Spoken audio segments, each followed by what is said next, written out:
Nama saya Rudi Ronald, usia saya 58 tahun. Saya kelahiran dari Sukabumi tahun 63 ya. Latar belakang saya bekerja di bidang peternakan ini memang sudah saya rencanakan, sudah saya rancang semenjak lama, kurang lebih 25 tahun yang lalu, dengan motivasi karena saya melihat umumnya orang masuki dunia pensiun itu hanya diam, santai, menikmati sisa waktunya gitu ya. Kalau saya justru ingin membuat sesuatu yang agak lain gitu. Di sisa waktu itu kita masih bisa bermanfaat lah. Makanya saya pilih pekerjaan yang tidak terlalu berat, yang bisa dikerjakan tetap di rumah saja gitu. Makanya saya memilih dunia peternakan. Pekerjaan saya fotografer. Spesialisasinya foto udara. Tapi semenjak Presiden kita Pak Harto waktu turun, jadi pekerjaan saya ini agak berkurang. Kemudian ditambah lagi dengan teknologi fotografi makin berkembang, lahirlah drone. Ya, mereka bisa melakukan pekerjaan itu dengan drone. Jasa saya sebagai foto survei udara sudah agak berkurang. Jadi sebelum waktu itu, sebelum saat ini maksudnya, saya sudah mulai mencoba beberapa ternak ya, mulai dari ternak ikan sampai ayam kampung begitu segala macam sudah saya coba ya. Ini kira-kira saya sudah berjalan dari 2020 bulan Juni. Belum terlalu lama. Jadi persiapan ini kandang yang saya buat ini semula kan buat kandang ayam pedaging. Tapi oleh karena satu sebab terus saya harus merubah menjadi ayam petelur. Nah itu membutuhkan waktu saya mengadakan perubahan. Jadi praktisnya beternaknya sendiri mungkin ya baru 1 tahun kali ya, kurang lebih begitu.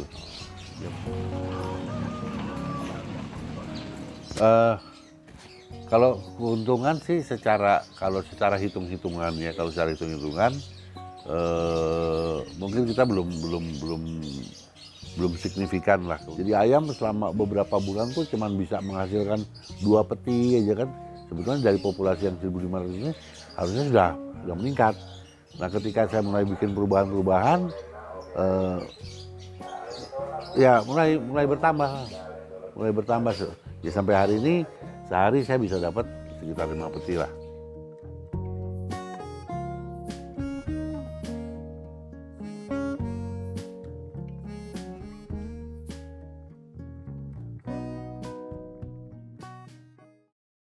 Dampak yang saya rasakan memang ini, makanya saya masih punya kesalahan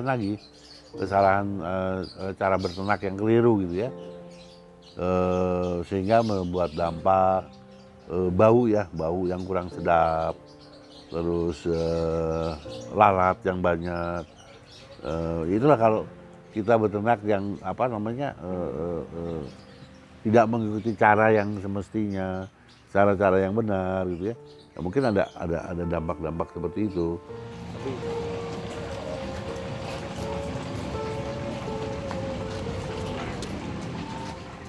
Di tengah kita mengalami kesulitan,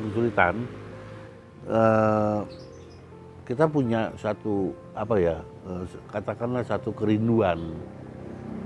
Kerinduan apa? Kerinduan kok kita seolah-olah tidak mendapat perhatian dari siapapun, terutamanya dari pemerintah ya tentunya ya, mengenai kesehatan ayam, kesehatan lingkungan dari pemerintah, dinas peternakan ya, kok nggak ada kayak gitu. Aduh kita tuh agak galau ya, tidak. Sementara dalam pandemi COVID ini dengan makan telur sehari 2 itu untuk meningkatkan imun segala macam, ya kan. Tapi di satu sisi kita ini penghasil telur ini barang untuk menyehatkan orang-orang yang kena COVID, kok nggak disokong gitu loh. Kemudian bisa saya berkenal dari kawan-kawan sesama peternak, akhirnya kita kan membuat kelompok dulu yang namanya KPKPS, jadi kelompok peternak kecil ayam petelur Sukabumi. Maksudnya kita membuat itu supaya kita bisa bergerak secara organisasi. Yang kita mau minta bentuk perhatian lah dari pemerintah daerah.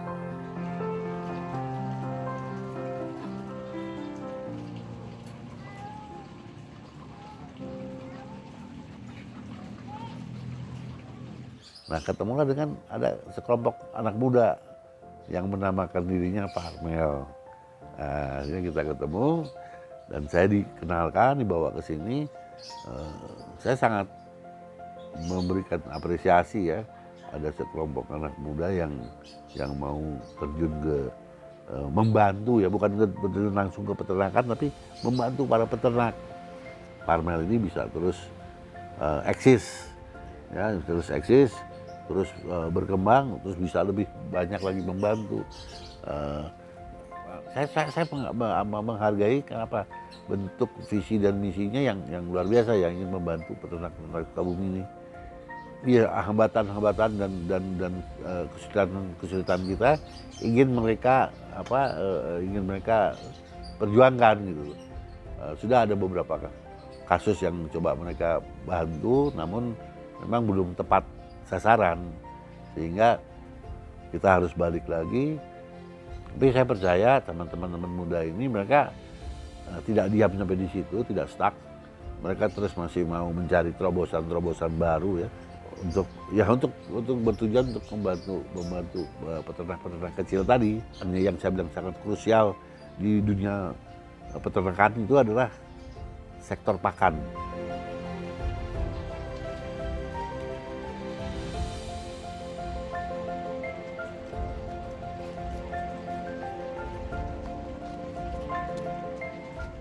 Ini mudah-mudahan karena kita masih bergantung semua nih peternak dengan produk, saya harus sebutkan Sinta GT tadi itu. Mudah-mudahan kawan-kawan Farmel ini bisa memutus jalur distribusinya pakan Sinta ini, sehingga kita bisa dapat harga masih dengan harga-harga yang bersahabat lah, harga-harga yang pantas lah. Ya pokoknya ke depannya jauh lebih inilah, jauh kerja itu betul-betul sinergi gitu. Kawan-kawan Farmel ini tidak hanya sebagai pengadaan saja ya, sebagai pengadaan pakan segala macam, tapi saya juga berharap ke teknis masuk. Jadi bisa menggandeng vendor-vendor besar. Saya berharap si Farmel ini bisa menyatukan, jadi bisa menjembatani kita untuk dekat dengan si Medion. Satu itu juga selain pakan, obat, ya, terus juga nanti di sektor penjualan kecil-kecil gitu ya, belum terlalu krusial lah. Saat nanti masing-masing peternak sudah mulai bertumbuh dan berkembang, ya kan? Ini kalau nggak difasilitasi, nanti kita akan akhirnya menjadi konkurensi antara satu peternak dengan peternak yang lain. Bersaing artinya, bersaingnya nggak sehat. Tapi kalau misalnya ini bisa dikoordinir sama kawan-kawan muda dari Farmel, ini saya dia akan jauh lebih bagus lagi, lebih sehat lagi.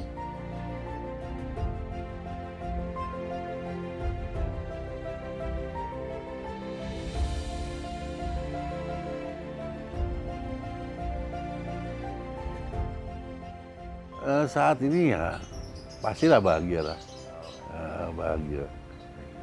Saya punya banyak relasi, banyak teman-teman yang sama-sama kita bekerja, berjuang di bidang peternakan gitu ya. Itu yang cukup membuat kita senang ya. Nanti ya kita bertemu dengan kawan-kawan itu ya, sebulan sekali kan kita biasanya bertemu.